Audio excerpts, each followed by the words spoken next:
in New York especially, if you see the vendors start to get nervous and leave, something's wrong.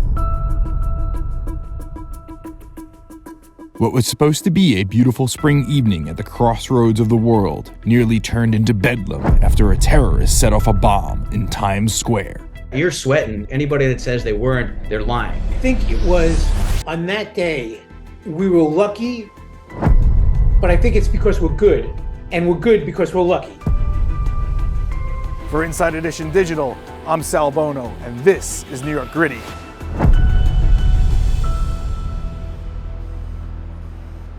Times Square in 2010, I believe, was actually very safe for the general public. You could walk through. They had gotten rid of the porn and the prostitution, that was on the streets. You had characters who you could take pictures with, and at least at that point, they were very engaging. You could go and people from around the world would come and see Times Square. But it was always considered at that time a place where people could go, families could walk through, and you were generally safe. What happened on May 1st, 2010 in Times Square?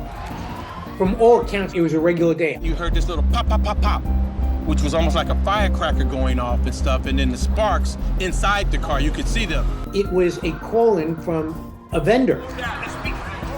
Keep moving.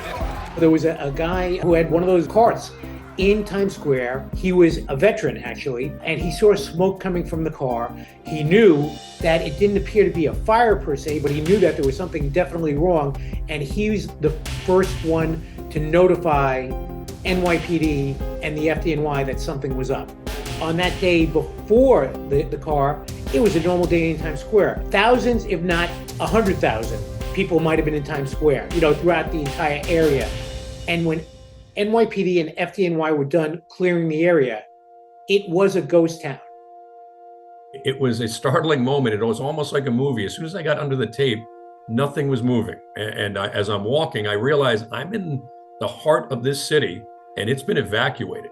And it's like the proverbial empty, dust, things swirling through the street, and not a sound, nobody. And I'm from New York. I said, okay, this struck me as this feels different. And then as we got there, and I've got the briefing from Pete Licata and some other folks who were on scene, and this is the real deal. This is a real bomb in the center of our city that hasn't been deactivated yet. It's sitting right within our sight. It really struck home that, okay, this is worse. This is where you start to think, what else is coming? Is this the start of something? And all these thoughts from an investigator's standpoint start to roll through your head.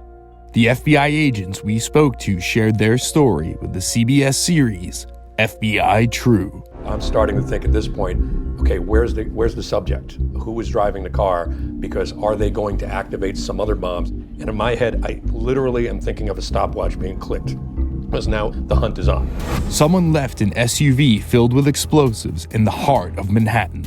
It was a bombing. It was just the bomb did not operate as it was intended to, thank God. We analyzed the parts, the componentry, and then also had our experts down at the FBI laboratory provide us some analysis. This was not the sum of all fears device. This was, fortunately, a poorly constructed attempt at an IED. Agents were able to make Times Square safe and defuse the bomb.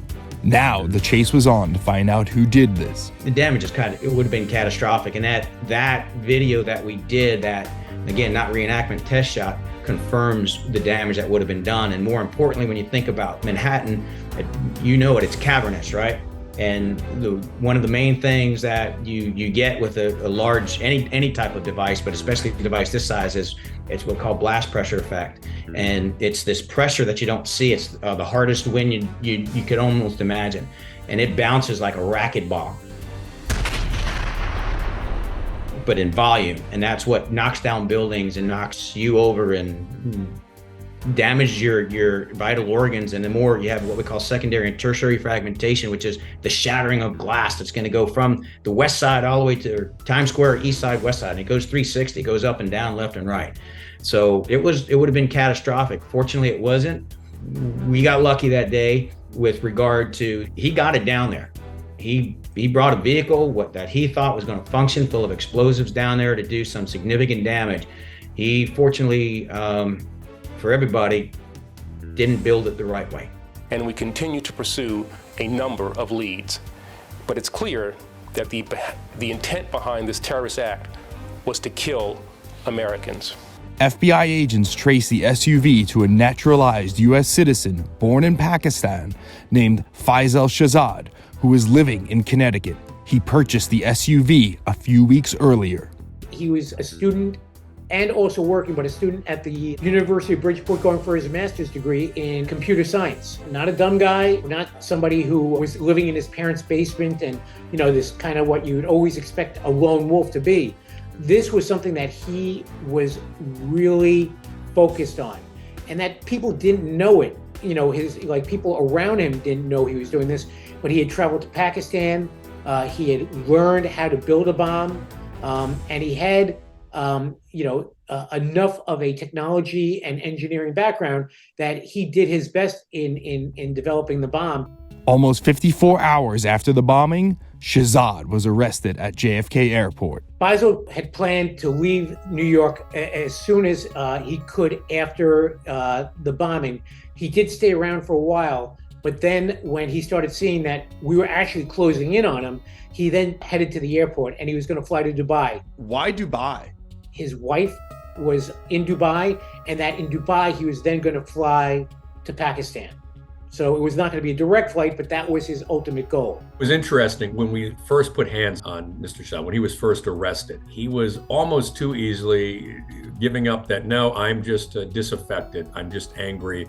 I'm only alone. And it struck me and my fellow special agents a little too quick. He was just, no, I'm on my own. I'm not involved with anybody else. I wasn't directed by anybody. And all evidence at that point indicated that this was just somebody who somehow self-radicalized, but something, that intuition, that instinct took over for all our investigators and said, there's something more here. And we started to pull apart forensically, the life and talk to him. We were fairly rapidly, as he was being debriefed and interviewed, no, there's something more to this. And that's where he found out that, no, there was direction from an overseas element, that there were connections to a terror tie, that this was actually an act that had been instructed or guided by an overseas terrorist group, in this case, the Pakistani Taliban. Agents came to understand how Shahzad was radicalized by the Taliban. It's a great analogy when you start to talk about the mob and the mafia. Remember, the commonality there is these groups use people. They find people who are either have some kind of challenge in their life or are looking for something, and they take full advantage of it.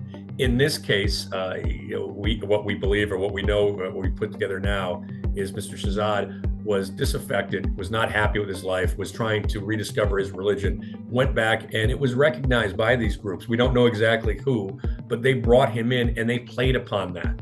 They said, you're right, you can strike back. You need to do this for your religious beliefs. You need to do this for your country. And it resonated with him. They, in a lot of ways, although my sympathy's not there, they took advantage of him. The FBI agents we spoke to said securing the safety of New Yorkers, the quick dismantling of the bomb, and the arrest of Shahzad came down to great teamwork among all levels of law enforcement that day.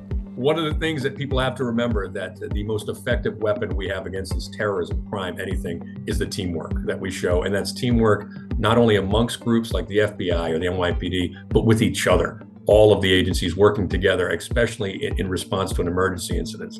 There is an old African saying that a lot of us fall back on, it is, if you want to go fast, go alone. You want to go far, go together. And that sticks with law enforcement.